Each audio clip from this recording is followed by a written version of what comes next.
It's the first time ever the Met Office has issued a red weather warning in our capital city. Over the last few days, we've got together and stood up again the strategic coordinating group, and the Met Office are a key partner on that group.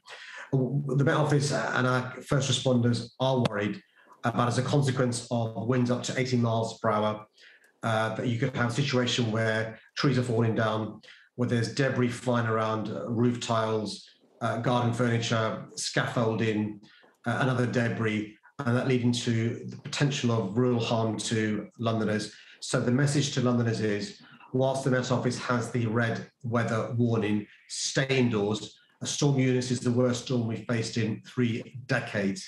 It's really important we don't inadvertently put ourselves in harm's way by being outdoors. Now, of course, this red weather warning has been in place for coming up to 2 hours in London and the southeast of England, several more hours here in the southwest.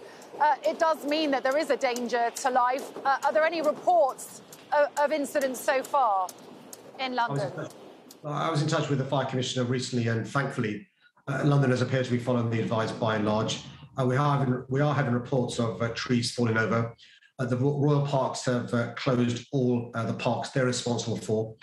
We've also had all the tourist attractions that have been closed for the day. There are no flights from City Airport. Flights from Heathrow and Gatwick have been delayed. So I think us erring on the side of caution, hopefully, will lead to a situation where there aren't examples of people being injured or even worse, losing their lives. It will be the case, though, even though you're indoors in London looking out, you may think the skies are blue, it doesn't appear too blustery or too windy. If you go outdoors, you could be caught short, and what you don't want to do is to be on the receiving end of, flying roof tiles, scaffolding, and the like. Now, the army is on standby to help out if needed today. Is this something you anticipate will happen? No, I'm keeping everything crossed. We've got a really good system in London. The first responders, the fire brigade, the police service, the ambulance service, but also the utility companies, the Royal Parks, councils. We're all working really closely together. We have real-time information what's happening in our city. And I think us planning for this, because the Met Office tipped us off, means that we're in a good place now. But as you said, there are plans in place should things get worse. We don't think they will. The Met Office think the weather should get easier this afternoon. We may be able to move to amber if the Met Office think it's the right to do so. It will still be advisable to stay indoors. We are lucky this week is half term, so we've got children out and about going to school, coming back from school. And so as long as there is a red notice, stay indoors. And I'd encourage people to, of course, continue watching Sky News, but keep an eye on the websites of the Met Office as well to see what they're advising.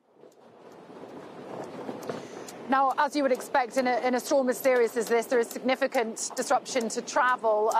We've seen images this morning of some rather shaky aircraft trying to come in to land at some of the capital's airports. What would be your advice to the airlines and travel industry today? So although the airports are open, the flights have paused. City Airport will have no flights today. Heathrow and Gatwick are delaying flights going out. So if you've got a flight, please check on their relevant websites before you go out. Trains coming into London and out of London have been suspended. We are having examples and stories of some of our buses that are running and some of our tubes and out of London where there's surface trains having disruption because of branches falling or trees falling. That's why the best advice is stay indoors. Check, with obviously Sky News, but also websites if you've got travel plans. If you do have to leave your home, build in extra time and be extra vigilant and extra careful if you leave your home. Now, of course, Storm Eunice will have passed by the end of the day. What we don't yet know is what destruction it will leave behind. From what you're seeing now, nearly 2 hours into this red warning in London, how do you think the capital will fare? So far, so good. The big thing we're worried about is obviously the debris flying around. And that's why if people have, loose garden furniture or bins, bring the bin or use a garden shed or whatever you can to keep them close so they don't get blown away. There will need to be a cleanup operation, clearly. Thankfully, we've had no reports of flooding. You can have often flash flooding in our city, no reports of flash flooding. Because the Royal Parks prudently closed their parks, we've also thankfully not had reports, as we've had in previous storms, of trees falling on people, which can cause real harm and sometimes loss of life. Because there are few people in their cars, we also aren't hearing stories about cars being stuck as well. And that's why following the advice, staying indoors, doesn't just make it less likely you'll be injured, it creates less work for first responders and others as well.